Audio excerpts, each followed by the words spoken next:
VVS Laxman ఈ పేరు గురించి ప్రత్యేకంగా పరిచయం చేయాల్సిన అవసరం లేదు. టీమిండియా మాజీ టెస్ట్ క్రికెటర్ గురించి తెలియని వారు ఉండరు. ముఖ్యంగా తెలుగు రాష్ట్రాల ప్రజలకు లక్ష్మణ్ సుపరిచితుడే. ఇదిలా ఉంటే ఈ మాజీ క్రికెటర్ పొలిటికల్ ఎంట్రీకి సిద్ధమయ్యారా? త్వరలోనే కాషాయ తీర్థం పుచ్చుకునున్నారా? బీజేపీ జాతీయ నేతలు ఆయనకు ఏం హామీ ఇచ్చారు? ఆ స్టైలిష్ బ్యాట్స్మెన్ వచ్చే ఎన్నికల్లో హైదరాబాద్ నుంచి పోటీ చేస్తారన్న టాక్ ఇప్పుడు వినిపిస్తోంది. దానికి సంబంధించి ఆఫ్ ద రికార్డ్ వినిపిస్తున్న ప్రచారంపై ఇవాల్టి తెరచాటు రాజకీయంలో చూద్దాం.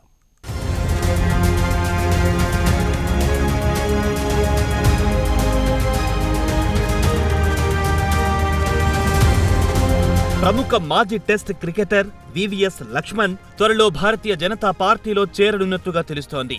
ఆయన ఇప్పటికే ఈ విషయమై బీజేపీ జాతీయ నేతలతో చర్చలు జరిపినట్టుగా సమాచారం.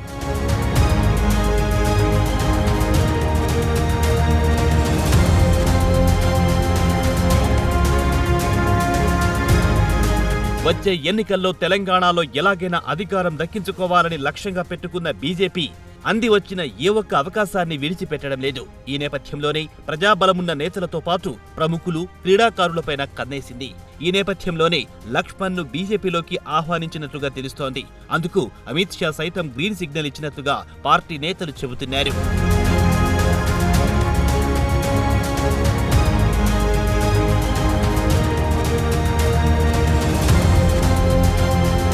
అంతర్జాతీయంగా ఎన్నో వన్డేలు, టెస్టు మ్యాచ్లాడి ఇండియాను అద్భుత విజయాలందించిన లక్ష్మణ్ 2012లో రిటైర్మెంట్ ప్రకటించారు.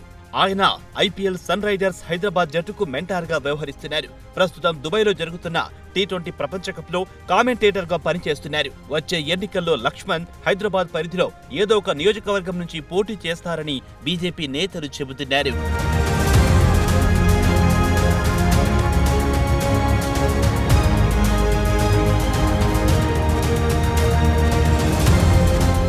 దేశంలో ప్రస్తుతం కమలం పార్టీదే హవా నడుస్తోంది. సినీ, క్రీడా ప్రముఖులెవరైనా రాజకీయాల్లోకి రావాలంటే బీజేపీనే బెస్ట్ ఆప్షన్ గా ఎంచుకుంటున్నారు. కాషాయ దళం సైతం అలాంటి వారిని రారమ్మంటూ ఆహ్వానిస్తోంది. ఎవరొచ్చినా కాదనకుండా టికెట్ కూడా ఇచ్చేస్తోంది.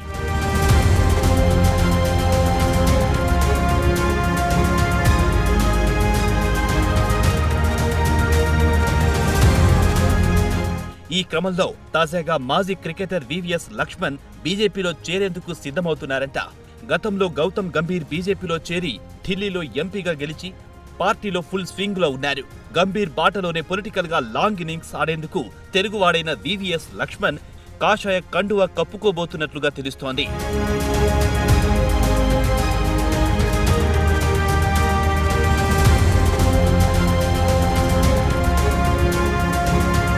బీజేపీ జాతీయ నేతలతో లక్ష్మణ్ ఇప్పటికే చర్చలు జరిపారని వార్తలు వినిపిస్తున్నాయి. లక్ష్మణ్ ఎంట్రీకి, పార్టీ తరపున పోటీకి అమిత్ షా గ్రీన్ సిగ్నల్ ఇచ్చారని సమాచారం. ఆయన పార్టీలోకి వస్తే ఇచ్చే ప్రాధాన్యతపై హామీ కూడా ఇచ్చారని తెలుస్తోంది. మరోవైపు ఇప్పటికే దేశవ్యాప్తంగా పలువురు క్రికెటర్లు బీజేపీలో క్రియాశీలకంగా ఉన్న సంగతి తెలిసిందే. క్రికెట్లో ఓపిక్గా లాంగ్ ఇన్నింగ్స్ ఆడడంలో ఎక్స్పర్ట్ అయిన లక్ష్మణ్ హైదరాబాద్ బీజేపీ టీంలో కేసీఆర్ కు వ్యతిరేకంగా ఏ విధంగా పొలిటికల్ బ్యాటింగ్ చేస్తారనేది ఇంట్రెస్టింగ్ పాయింట్.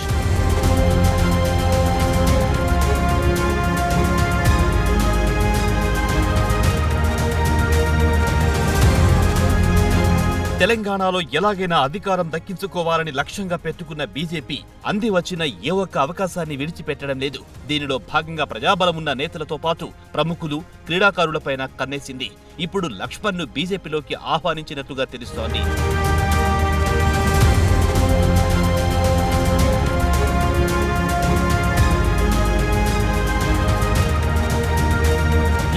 ఇక్కడ లక్ష్మణ్ ను పార్టీలో చేర్చుకుంటే ఓ సామాజిక వర్గంతో పాటు క్రికెట్ అభిమానులు కూడా తమ వైపు టర్న్ అవుతారని, యువతలో కూడా పార్టీ పట్ల క్రేజ్ ఉంటుందని కమలనాథులు భావిస్తున్నారంట. హైదరాబాద్ తో సుదీర్ఘ అనుబంధమున్న లక్ష్మణ్ ను జీహెచ్ఎంసీ పరిధిలోనే ఒక నియోజకవర్గం నుంచి ఎన్నికల బరిలో నిలపాలని బీజేపీ భావిస్తున్నట్టుగా సమాచారం. రాబోయే అసెంబ్లీ ఎన్నికల్లో ప్రస్తుత కేంద్ర మంత్రి కిషన్ రెడ్డి కనుక అసెంబ్లీకి పోటీ చేస్తే సికింద్రాబాద్ పార్లమెంట్ స్థానంలో లక్ష్మణ్ ను బరిలోకి దించాలని, అలా కాని పక్షంలో సికింద్రాబాద్ అసెంబ్లీ స్థానం నుంచి వివిఎస్ ను నిలబెట్టాలని బీజేపీ యోచిస్తున్నట్లుగా తెలుస్తోంది.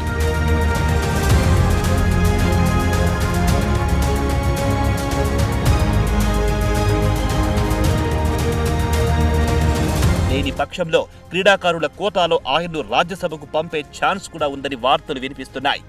రాజ్యసభ సభ్యుడయ్యాక ఆయన్ను కేంద్ర మంత్రిని చేస్తారన్న ప్రచారం కూడా జోరుగా జరుగుతోంది. మొత్తానికి తెలంగాణలో అధికారంలో రావడమే లక్ష్యంగా పనిచేస్తున్న కమలనాథులు లక్ష్మణ్ కాషాయ కండువా కప్పుకుంటే బీజేపీకి లబ్ధి చేకూరుతుందని భావిస్తున్నారంట. మరి చూడాలి వచ్చే ఎన్నికల్లో బీజేపీతో పాటు మన స్టైలిష్ బ్యాట్స్మెన్ ఫ్యూచర్ ఎలా ఉంటుందో.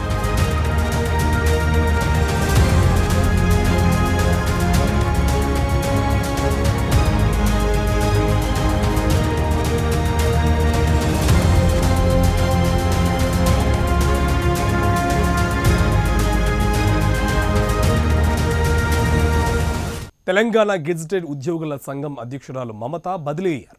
వెంటనే ఆ ఉత్తర్వులు రద్దయిపోయాయి. గంటల వ్యవధిలోనే అంతా జరిగిపోయింది. ఆమె కూకట్పల్లి జోనల్ కమిషనర్గా ఉంటూ ఎల్బీనగర్కు ట్రాన్స్ఫర్ అయ్యారు. ఆ ఉత్తర్వులు వెలువడిన అతి కొద్ది సమయంలోనే తిరిగి యథాస్థానానికి పరిమితమయ్యారు. దాని వెనుక ఆమెను ఎలాగైనా కూకట్పల్లిలోనే కొనసాగించాలనుకున్న ఒక మంత్రి, కొందరు ఎమ్మెల్యేలు గట్టిగానే చక్రం తిప్పారట. పట్టుబట్టి మరి ఆమెను కూకట్పల్లిలోనే ఉండేలా చేసుకున్నారట. దీంతో మమత హవాపై ఉద్యోగ యూనియన్లలో పెద్ద చర్చ నడుస్తోంది. ఇప్పుడు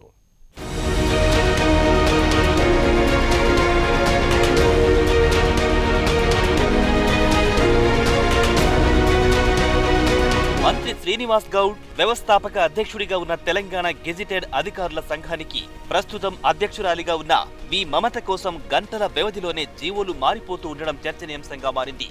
తాజాగా మున్సిపల్ అడ్మినిస్ట్రేషన్ విభాగంలో 5 జోనల్ కమిషనర్లను ట్రాన్స్ఫర్ చేస్తూ ఉత్తర్వులు వెలువడ్డాయి.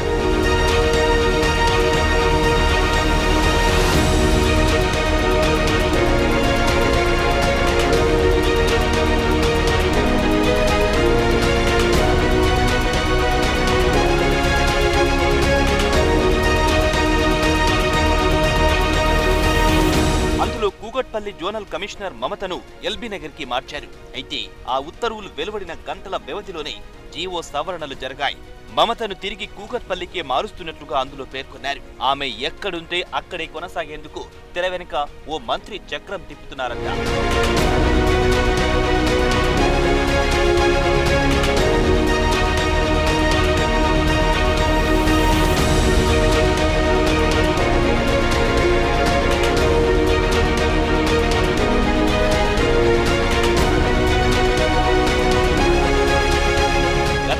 షేరిలింగంపల్లి జోన్ పరిధిలో చందానగర్ డీసీగా పనిచేస్తున్న మమతను యూసఫ్గూడ డీసీగా ట్రాన్స్ఫర్ చేశారు. అప్పట్లో కూడా గంటల వ్యవధిలోనే జీవోలు మారిపోయాయి. ఆమెను తిరిగి పాత స్థానానికి మార్చారు.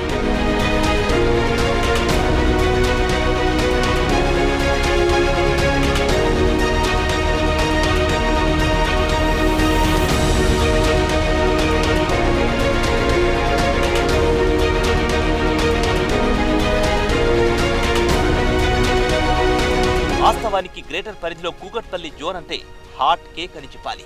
ఇక్కడ పని చేసేందుకు లక్షల రూపాయలు ఖర్చు పెట్టి మరీ అధికారులు బదిలీ చేయించుకుంటారు. అక్కడ అవినీతి కూడా ఎక్కువే అన్నది బహిరంగ రహస్యమే. ఇటీవల కూకట్పల్లి సర్కిల్ పరిధిలో ఏసీబీ దాడులు జరిగాయి. అయితే అక్కడ ఉన్నతాధికారులకు అవినీతి మరకలు అంటకుండా ఓ మంత్రి రాయబారం చేశారంట.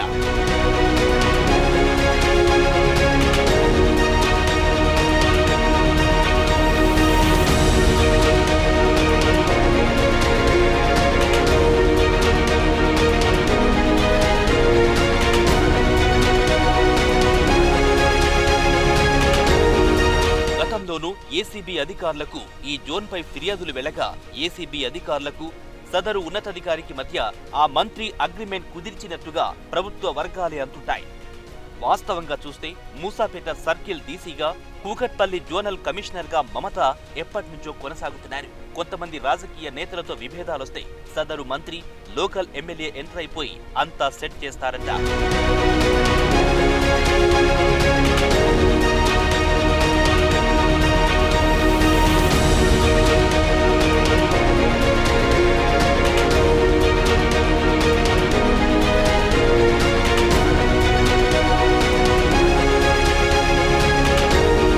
తాజాగా జరిపిన బదిలీలో మమతను కూకట్పల్లిలోనే కొనసాగించేందుకు ఆ మంత్రితో పాటు 3 ఎమ్మెల్యేలు చక్రం తిప్పారంట. వచ్చే ఏడాదిన్నర కాలంగా ఎన్నికలొచ్చే అవకాశాలున్నాయని, ఇలాంటి పరిస్థితుల్లో జోనల్ కమిషనర్ని బదిలీ చేస్తే మొత్తం అభివృద్ధి ఆగిపోతుందంటూ ముగ్గురు ఎమ్మెల్యేలు ఆ శాఖ మంత్రికి విన్నవించినట్లుగా తెలుస్తోంది. దాంతో ఆటోమేటిక్గా ట్రాన్స్ఫర్ జీవోలు మారిపోయాయంట. మమత యథాస్థానంలో ఉండిపోతే కూకట్పల్లి జోన్కి బదిలీ అయిన పంకజంను ఎల్బీనగర్కి మార్చారట.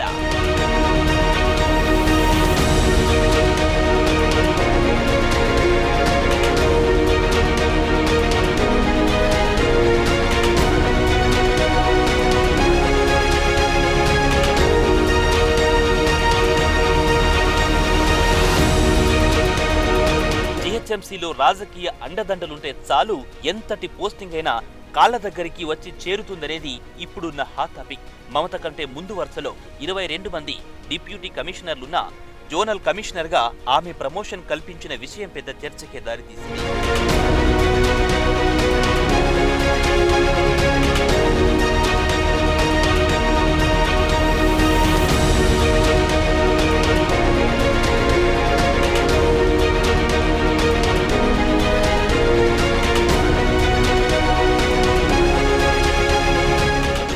ఆమెకు కీలకమైన కూకట్పల్లి జోన్ కేటాయించడంతో పదోన్నతి విషయంలో ఎలాంటి నిబంధనలు పాటించలేదని లాబియింగ్ పెద్ద ఎత్తున జరిగిందని అప్పట్లో విమర్శలొచ్చాయి.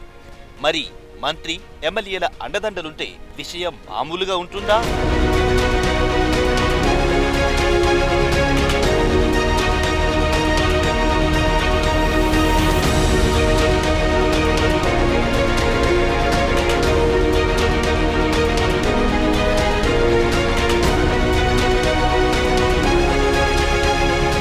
హుజూరాబాద్ ఉప ఎన్నిక ప్రక్రియలో ప్రచార పర్వం ముగిసింది. ఎవరికి వారు ఈ ఎన్నికను ప్రతిష్టాత్మకంగా తీసుకున్నారు. ముఖ్యంగా అధికార పక్షం ఈటలకు చెక్ పెట్టాలని భావిస్తోంది. దాంతో అక్కడ ఓటర్లను ఆకట్టుకోవడానికి ఆటోమేటిక్గా ప్రలోభాల పర్వానికి తెరలేచింది. బరిలో ఉన్న పార్టీలు తమ విధానాలను, ప్రత్యర్థి పార్టీల వైఫల్యాలను ఎంతగా ప్రచారం చేసినా పోలింగ్కు ముందు మిగిలి ఉన్న సమయమే కీలకంగా మారిపోయింది. దీంతో ప్రధాన పార్టీలు ఓటర్లను ప్రభావితం చేసే కార్యక్రమాలను మొదలుపెట్టేశాయి. పెద్ద మొత్తంలో నగదు పంపిణీ చేస్తూ ఓటర్లను తమ వైపు తిప్పుకునే ప్రణాళికను అమల్లో పెడుతున్నాయి. దాంతో హుజూరాబాద్ ఉప ఎన్నిక అత్యంత కాస్ట్లీగా మారిపోయింది.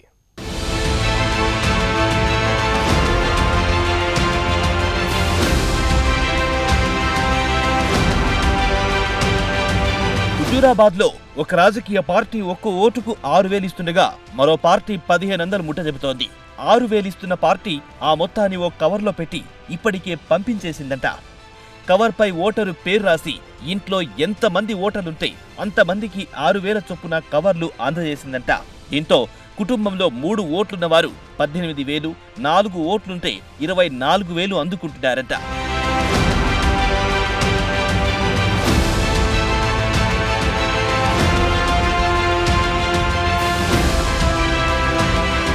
నియోజకవర్గంలో 2,36,873 ఓట్లుండగా ఆ పార్టీ 1,50,000 మంది ఓటర్లకు 90 కోట్లను 3 గంటల వ్యవధిలోనే అందజేసిందన్న ప్రచారం సంచలనంగా మారింది. ప్రచారం గడువు ముగిసిన తెల్లవారుజామున 3 గంటలకు నగదు పంపిణీని ప్రారంభించి 6 గంటల వరకు కార్యక్రమాన్ని పూర్తి చేశారంట సదరు పార్టీ నేతలు.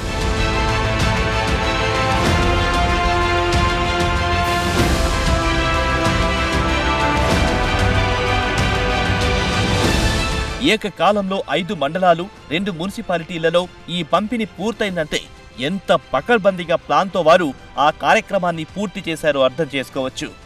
తమకు అనుకూలంగా లేని ఒక మండలంలో మాత్రం ఓటుకు 8,000 ఇచ్చినట్లుగా ప్రచారం జరుగుతోంది. తొలి రోజు 1,50,000 మందికి మాత్రమే నగదు పంపిణీ జరగడంతో కొన్ని ప్రాంతాల ప్రజలు ఈ విషయంలో గొడవకు దిగినట్టుగా, తమకు డబ్బులు ఇవ్వలేదని నిరసన తెలిపినట్లుగా సమాచారం.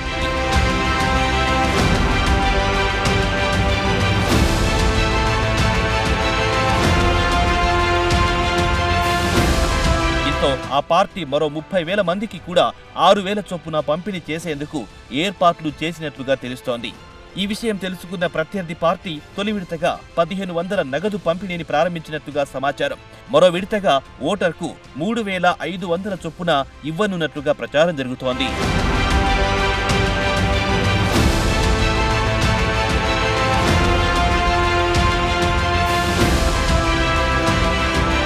పోటీ రోజు రోజుకు సంక్లిష్టంగా మారుతూ ఉండడంతో ఈ రేటును మరింత పెంచే అవకాశం ఉందని తెలుస్తోంది.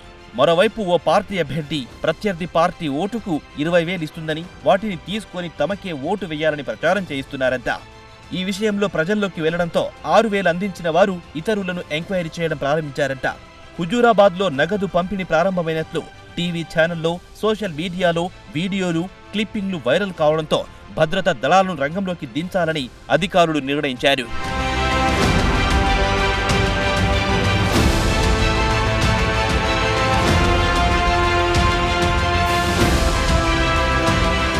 ఇప్పటికే 3,000 మంది స్థానిక పోలీస్ సిబ్బంది, 1,800 మంది కేంద్ర బలగాలు నియోజకవర్గంలో మోహరించి ఉన్నారు.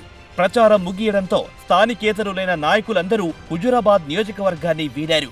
దీంతో ఇప్పటిదాకా వీరు మకాం వేసిన హోటళ్లు, ఫంక్షన్ హాళ్లు, ప్రైవేట్ ఇళ్లలో పోలీసు బలగాలు తనిఖీలు చేపట్టనున్నట్టుగా తెలిసింది. దీనికి తోడు అన్ని పార్టీల నేతలపై, వారికి సంబంధం ఉన్న వ్యక్తులపై పోలీసులు నిఘా పెట్టి ఉంచారు. హుజూరాబాద్ ఉప ఎన్నికకు అక్టోబర్ 1న ఎన్నికల నోటిఫికేషన్ జారీ అయినా అంతకు 4 నెలల ముందు నుంచి ప్రచారం ప్రారంభమైంది.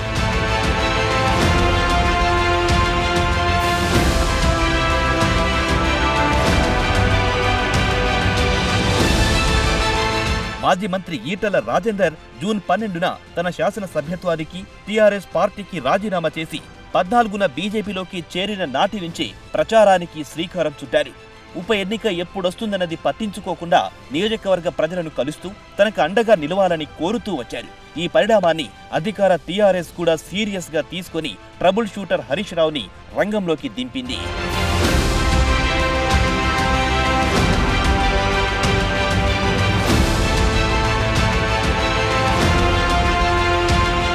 ఈటల వెంట వెళ్లిన పార్టీ నాయకులను, శ్రేణులను తిరిగి పార్టీలోకి రప్పించుకోవడానికి ప్రయత్నాలు ప్రారంభించింది. మరోవైపు అభ్యర్థి వేటలో పడి ఆలస్యంగా ఎన్నికల రంగంలోకి దిగిన కాంగ్రెస్ పార్టీ చివరికి ఎన్ఎస్ఈవై రాష్ట్ర అధ్యక్షుడు బల్మూరి వెంకట్ను అభ్యర్థిగా ప్రకటించింది. కోవిడ్ నిబంధనల నేపథ్యంలో భారీ బహిరంగ సభలు నిర్వహించుకునే అవకాశం లేకపోవడంతో కేసీఆర్, అమిత్ షా, జేపీ నడ్డా లాంటి అగ్రనేతలెవరూ ప్రచార పర్వంలో పాల్గొనే అవకాశం లేకుండా పోయింది.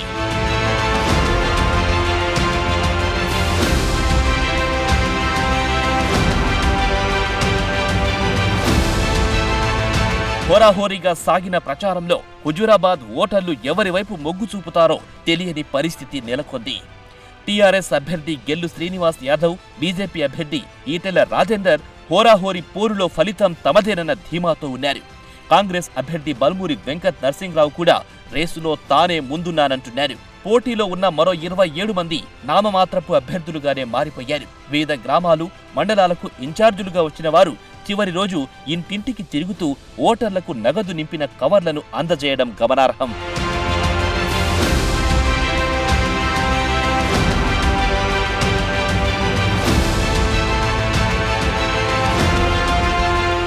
ఉప ఎన్నికల్లో డబ్బులు, మద్యం పంపిణీపై రాష్ట్ర మానవ హక్కుల కమిషన్కి ఫిర్యాదు అందింది. డబ్బులు, మద్యం పంపిణీపై హైకోర్టు న్యాయవాది ఒకరు హెచ్ఆర్సీలో ఫిర్యాదు చేశారు. ఓటర్లకు రాజకీయ పార్టీలు డబ్బుల ఆశ చూపి మభ్యపెడుతున్నారని ఆయన పేర్కొన్నారు. ఓటుకు 6,000 ఇస్తున్నారంటూ సామాజిక మాధ్యమాల్లో పలు వీడియోలు చక్కర్లు కొడుతున్నాయని వివరించారు. అయినా అధికారులు, పోలీస్ యంత్రాంగం మాత్రం చోద్యం చూస్తోందన్నారు. ఇప్పటికైనా ఎన్నికలు పూర్తయ్యే వరకు పోలీసులు, ఎన్నికల కమిషన్ సమర్థవంతంగా విధులు నిర్వర్తించే విధంగా ఆదేశాలు జారీ చేయాలని హెచ్ఆర్సీని న్యాయవాది సయ్యద్ కోరారు. మరి యంత్రాంగం ఎలాంటి చర్యలు చేపడుతుందో చూడాలి.